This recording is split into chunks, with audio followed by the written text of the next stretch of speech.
Welcome to the garden. It's about mid-October and it's time to plant out some garlic. So I dug around in the fridge and found this one, which has these shoots on it, and that's exactly what we want. You could still eat these, but these are perfect to plant in the ground. So we're going to separate these out in a minute. But first, I wanted to prep this bed, and I planted some lettuces here, and they never really took off, so I'm just going to pull them all out, along with all the leaf litter.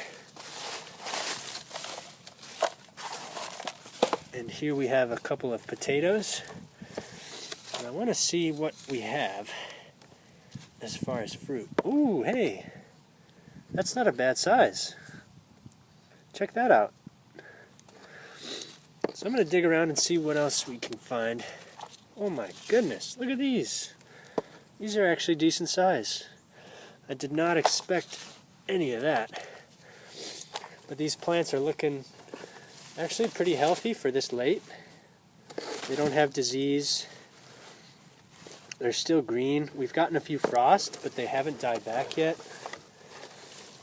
But with more cold weather coming, I'm just going to pull these out because they're not going to last much longer. I'm not going to worry about getting all of them,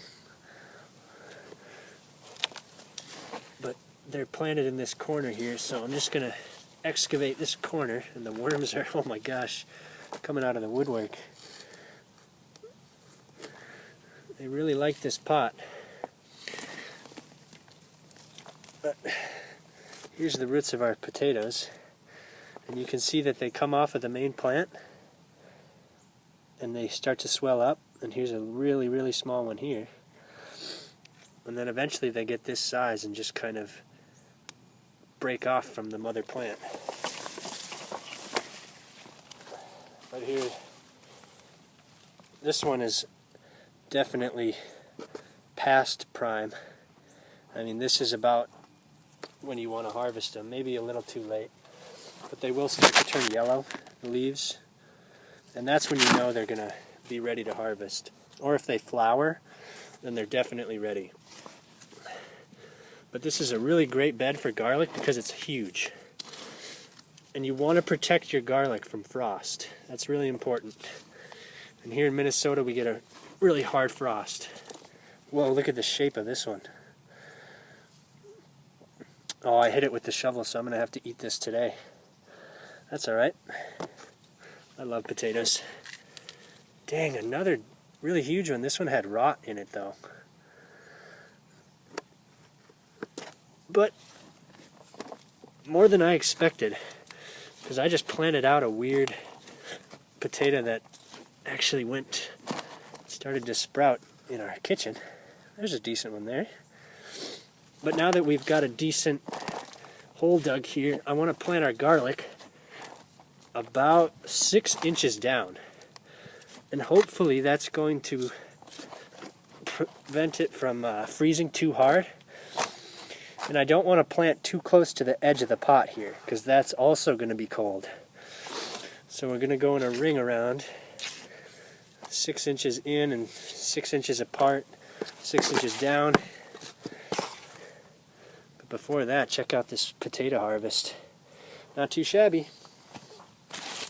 So we're going to split these apart one by one, and if they have roots, this one's starting to get roots, that's all the better. And this winterizing or stratifying or vernalizing, as they call it in Europe, is going to make sure that these clove out. If you don't vernalize them, you're not going to get individual cloves like this. You're just going to get fatter bulbs. The bulb will kind of turn round like a tulip bulb or something. So there's 2 in, and then I might top this with compost, and I'm definitely going to insulate it with leaves. These are beautiful looking cloves here. And you want to plant them pointing up, always pointing up, Ooh, that one's got some nice roots. But if you plant them upside down, then this sprout's going to have to turn around and hike back up, which is not ideal. So you definitely want to go point up. And you could probably get away with less in warmer climates, less than 6 inches. But I'm really just trying to avoid that hard freeze. And this soil insulates actually pretty well against those freezes, because it's more about the wind chill. And yeah, those roots are really tightly packed. But hopefully next year then we'll get some nice garlic, and it'll come shooting out in spring. I might just plant this little potato here too. Potatoes can overwinter and come back. But I'm trying to get the biggest cloves here.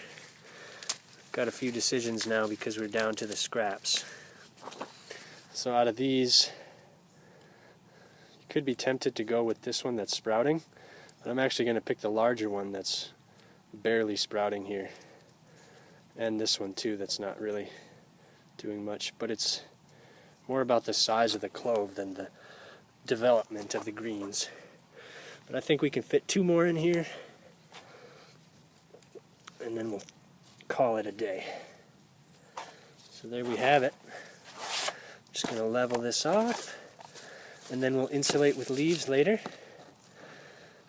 And I may plant these out, these leftovers, in a new pot, just to stretch out as much of this clove as I can. But that's 1 store-bought clove, and we'll get about a dozen back next year. So that's how I plan out my garlic. I hope you give it a go. Thank you for watching, and we'll see you next time.